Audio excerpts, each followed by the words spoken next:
अस्सलाम वालेकुम, कैसे हैं आप सब लोग। आई होप कि आप सब बिल्कुल खैरियत से होंगे। So welcome back to my channel.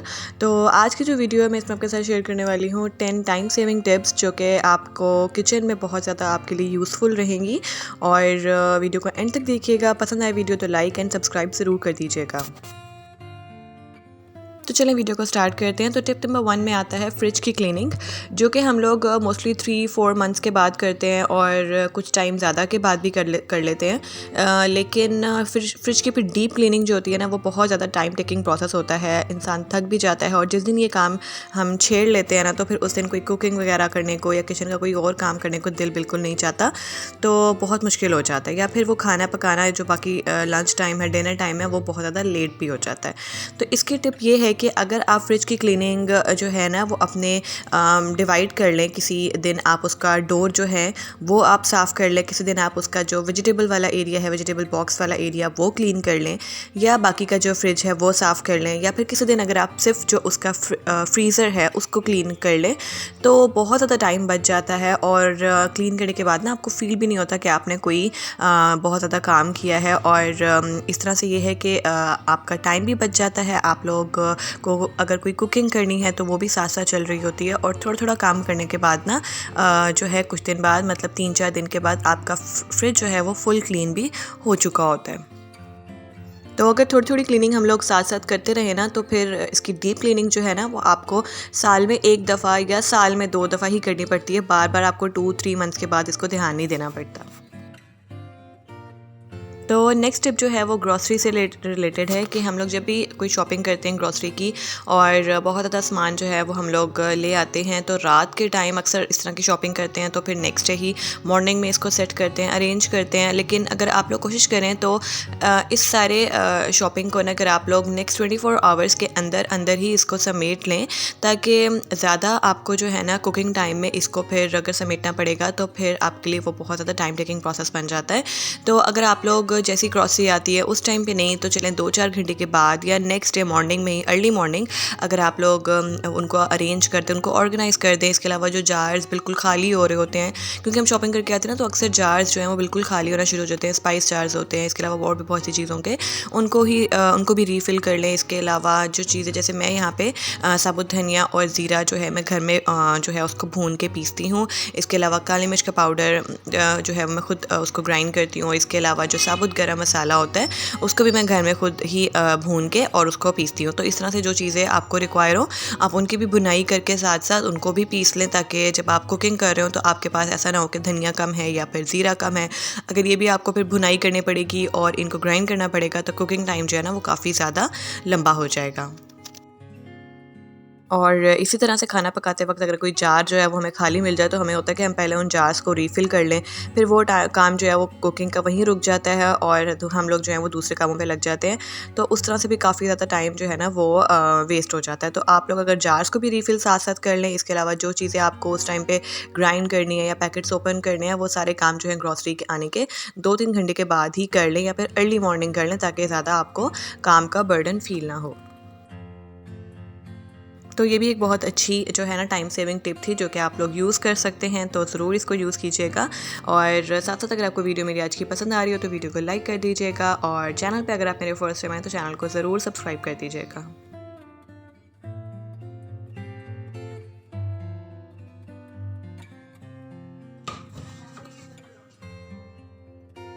तो नेक्स्ट जो टिप है वो जिंजर गार्लिक पेस्ट से रिलेटेड है। तो मैं आपको ना इसके स्टोर करने का जो तरीका है वो बताऊंगी। वैसे तो हम लोग पानी से नॉर्मली इसको ग्राइंड कर लेते हैं और जार फिल कर लेते हैं या फिर फ्रीज़ भी कर लेते हैं। तो जार कुछ लोग जो फिल कर लेते हैं ना, तो उनका कुछ दिन बाद जो है ये पेस्ट ग्रीन होने लग जाता है, बल्कि कुछ दिन नहीं, नेक्स्ट डे ही ये ग्रीन होने लग जाता है कुछ घंटों के बाद। तो ऐसा बिल्कुल ना किया करें। और पानी से अगर आप ग्राइंड करते हैं तो इसको फ्रीज़ ही किया करें, या तो आइस क्यूब ट्रे में या फिर कोई बड़े सिलिकॉन की जो ट्रेज़ आती हैं। नहीं तो अगर आपने इसको अपने जार में रखना है फ्रिज में नॉर्मल, तो आप इसको ऑयल के साथ ग्राइंड करें। ऑयल थोड़ा ज़्यादा अमाउंट में लग जाता है, लेकिन वो ऑयल वेस्ट नहीं होता, वो ऑयल आपके खाने में ही डल जाता है। आप उस टाइम पे भी कुकिंग टाइम पे खाने में अपना ऑयल कम यूज़ कर लिया करें, ताकि इसका जो ऑयल है वो वहाँ पे यूज़ हो जाए। तो नेक्स्ट जो टिप है वो है यहाँ पे चिकन और जो गोश्त वगैरह हम लोग वीकली लेके आते हैं या फिर समटाइम्स मंथली ले आते हैं या 15 डेज़ का। तो उसके अकॉर्डिंगली जो भी आप लोग लेके आते हैं चिकन गोश्त या फिर फ़िश का जो मीट होता है, तो अगर आप लोग इसको उसी टाइम पे वॉश करके इसके पैकेट्स बना लें जितना आपको रिक्वायर हो, एक टाइम की ज़रूरत हो, तो बहुत ही आसानी हो जाती है। वरना ये होता है कि आपको जब भी खाना बनाना हो तो पहले तो आपको उसको डीप फ्रोस्ट करना पड़ता है, क्योंकि हम लोग फ्रीज़ ही करते हैं गोश्त को। तो डीप फ्रोस्ट करने के बाद आपको उसको वॉश भी करना पड़ता है और उसके बाद कुकिंग टाइम जो है वो हमारा कुकिंग प्रोसेस जो है वो स्टार्ट होता है। तो अगर इस तरह से आपने पैकेट्स बनाए हो ना, तो उस टाइम पे चिकन को देख के हम लोग ये भी डिसाइड कर लेते हैं कि नेक्स्ट 1 वीक में या फिर नेक्स्ट 2 वीक्स में हमें क्या बनाना है। और अगर आपको कुछ इस तरह से मतलब चिकन ब्रेस्ट के पीसेस हों, तो अगर आप उनको बोनलेस यूज़ करना चाहते हैं, आप उसको सेपरेट जो है वो फ्रीज़ कर सकते हैं। इसके अलावा अगर आपको कुछ लेग पीस वगैरह कुछ इस तरह से कुछ अलग से सेपरेट रखना है, कुछ रोस्ट के लिए कुछ रखना है, तो आप उसको भी सेपरेट पैकेट बना के रख सकते हैं। सारा एक साथ रख देंगे तो आपको एक तो वॉश भी करना होगा, साथ में डीप फ्रोस्ट होने में भी बहुत ज़्यादा टाइम ले लेता है। और साथ में अगर आपने कीमा वगैरह बनवाया है, साथ में कोई गोश्त वगैरह है, उसको भी अगर आप उसी टाइम पे वॉश करके फ्रीज़ करते हैं पैकेट्स बना के, तो बहुत आसानी हो जाती है। क्योंकि कीमा जो है ना वो डीप फ्रोस्ट होने में तो बहुत अच्छा खासा टाइम ले लेता है, गोश्त से भी ज़्यादा। तो कीमे को भी आप अच्छी तरह से धो के और उसको स्ट्रेनर में एक रख दें तो वो 10-15 मिनट लेता है और सारा जो उसका ब्लड है, जो उसका वाटर है, वो ड्रेन आउट हो जाता है। इस तरह गोश्त को भी अगर आप धो लेते हैं तो बहुत ज़्यादा आसानी हो जाती है। बाद में आप इनके पैकेट्स बना के इनको फ्रीज़ कर दें, ताकि कुकिंग टाइम पे आप बस इनको सिर्फ डीप फ्रोस्ट करें और जो है वो अपना कुकिंग जो है वो स्टार्ट कर लें।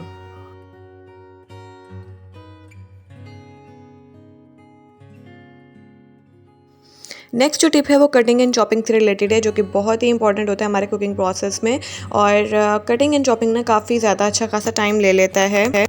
नेक्स्ट जो टिप है वो कटिंग एंड चॉपिंग से रिलेटेड है, जो कि हर खाने में ही हम वेजिटेबल्स को चॉप करके डालते हैं, स्लाइस करके, जूलियन करके, जो कि बहुत ज़्यादा टाइम ले लेता है, क्योंकि उतना ही खाने को प्रेजेंटेबल भी बनाना होता है और जितना ही वो टेस्टफुल होता है।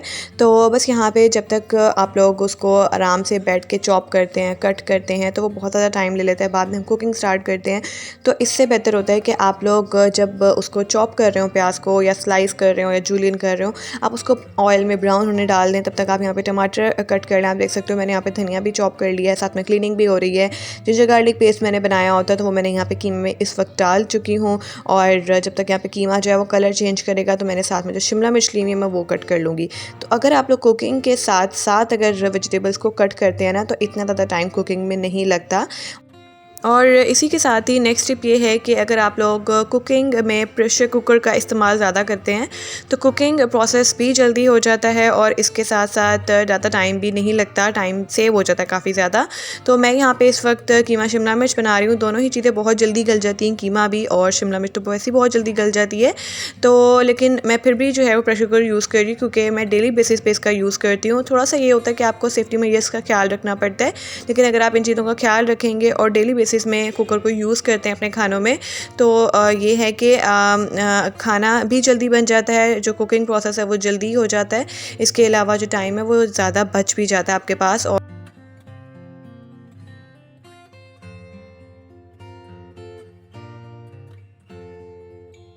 तो नेक्स्ट टिप है यहाँ पे हरा धनिया और हरी मिर्ची, इसके अलावा जो पुदीना होता है, जो कि हमारे घरों में डेली बेसिस पे यूज़ हो रहा होता है, बहुत ज़्यादा यूज़ होता है। और इसको स्टोर कैसे किया जाए, तो मैं क्या करती हूँ कि जब हरा धनिया इस तरह से ज़्यादा क्वांटिटी में आ जाता है, तो मैं उसी वक्त ही उसको खोल के उसको सारा जो उसके अंदर जो ब्राउन स्टेम्स हैं या फिर येलो लीव्स हो रहे होते हैं, वो सब मैं पहले सेपरेट कर लेती हूँ। क्योंकि वो कहीं कहीं पर जो अंदर अंदर उसके लगे होते हैं ना ये ब्राउन स्टेम्स, वो अगर हम ऐसे ही रख देंगे तो फिर वो ब्राउन स्टेम्स जो हैं या ब्राउन लीव्स जो है ना, वो बाकी के हरा धनिया को बहुत जल्दी जो है वो ख़राब कर देते हैं। तो सबसे पहले तो आप ये किया करें कि इन चीज़ों को जो है ना इसके अंदर से जो इस किस्म के ख़राब हो रहे होते हैं स्टेम्स हैं या लीव्स, उनको सेपरेट कर दें और उसके बाद इसको स्टोर करें। अगर आप स्टोर कर भी लेंगे ना, तो तब भी ये जो अंदर वाली स्टेम्स होती हैं इसको बाहर सारे धनिया को जो है वो ख़राब कर देंगे, चाहे मॉइस्चर अंदर जाए या ना जाए। तो सबसे पहले तो इसको सेपरेट कर लेंगे और उसके बाद मैंने एक बॉक्स ले लिया है, एक कंटेनर, उसके अंदर मैंने नीचे पहले मैंने टिशू रैप किया है सारा और बॉटम में, और धनिया को सारा सेंटर में रख के और मैं ऊपर से भी सारा जो है वो टिशू से कवर कर दूँगी। ताकि कोई भी मॉइस्चर जो है वो अंदर ना जा सके। और इसी तरह जो ग्रीन चिलीज़ हैं मैं उनको भी इसी तरह से स्टोर करूँगी, और इसी के साथ साथ जो मिंट लीव्स होते हैं ना, मैं उसको सेपरेट नहीं करूँगी, मैं उसको स्टेम्स के साथ ही जो है टिशू में रैप कर दूँगी। और स्पेशली जो इसकी स्टेम्स है ना, उसको आपने अच्छे से रैप करना है बिल्कुल, ताकि उसके अंदर जो मॉइस्चर है ना वो बिल्कुल ना जा सके, क्योंकि वहीं से जो है ना मिंट लीव्स जो हैं वो ज़्यादा ख़राब होना शुरू होते हैं।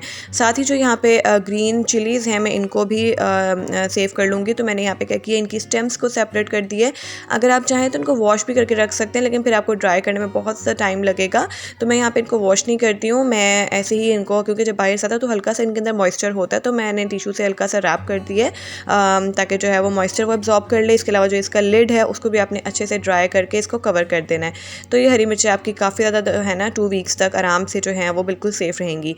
तो नेक्स्ट टिप यहाँ पे आती है कि अगर आप लोग मैरिनेशन करते हैं चिकन की या फिर फ़िश की या किसी और गोश्त की, तो अगर आप मैरिनेशन 1 वीक पहले या 2 वीक्स पहले या फिर आप मंथली भी करके रख लेते हैं, तो आपको एक तो आइडिया होता है कि आपने इस मंथ में या इस वीक में या नेक्स्ट 15 डेज़ में आपको क्या क्या बनाना है। और मैरिनेशन करके ना आप इसको फ्रीज़ भी कर सकते हैं चिकन को। तो पहले जो मैंने आपको मैरिनेशन दिखाई है वो मैंने आपको बिरयानी की मैरिनेशन दिखाई है, और उसको भी आप फ्रीज़ कर सकते हैं। इसी तरह यहाँ पे मैं ग्रीन मैरिनेशन बना रही हूँ चिकन के लिए, जो कि जिसमें मैंने धनिया लिया है, पुदीना लिया है और ग्रीन चिलीज़ ली हैं। धनिया जो है ना वो मैंने पुदीने से डबल लिया है, पुदीना आप उसका हाफ़ लेंगे। साथ ही मैं इसमें पानी डाल के ब्लेंड कर लूँगी, आप चाहें तो दही डाल के भी ब्लेंड कर सकते हैं। मैं इसमें थोड़ा सा दही डाल दूँगी अभी, और चिकन को मैं इसको फ्रीज़ कर दूँगी एक कंटेनर में। और ये आराम से आपका 2 वीक्स 3 वीक्स तक आराम से फ्रिज में रहता है। जिस तरह से हम चिकन को फ्रीज़ करते हैं नॉर्मली, वैसे ही आप इसको भी फ्रीज़ कर दें। और जब भी आपको खाना पकाना हो आप बस इसको डीप फ्रोज करेंगे, और कोई आपको इसमें ग्रीन मैरिनेशन करने की ज़रूरत नहीं पड़नी है। और मैरिनेशन को भी आपको 2-3 घंटे का टाइम देना पड़ता है, तो इससे जो होता है ना आपका टाइम बहुत ज़्यादा सेव हो जाता है। और इसके अलावा आप चिकन टिक्का बनाना हो, आपने कढ़ाई गोश्त बनाना हो, इस तरह की कोई भी रेसिपी, तो आप उसको मैरिनेट करके रख सकते हैं।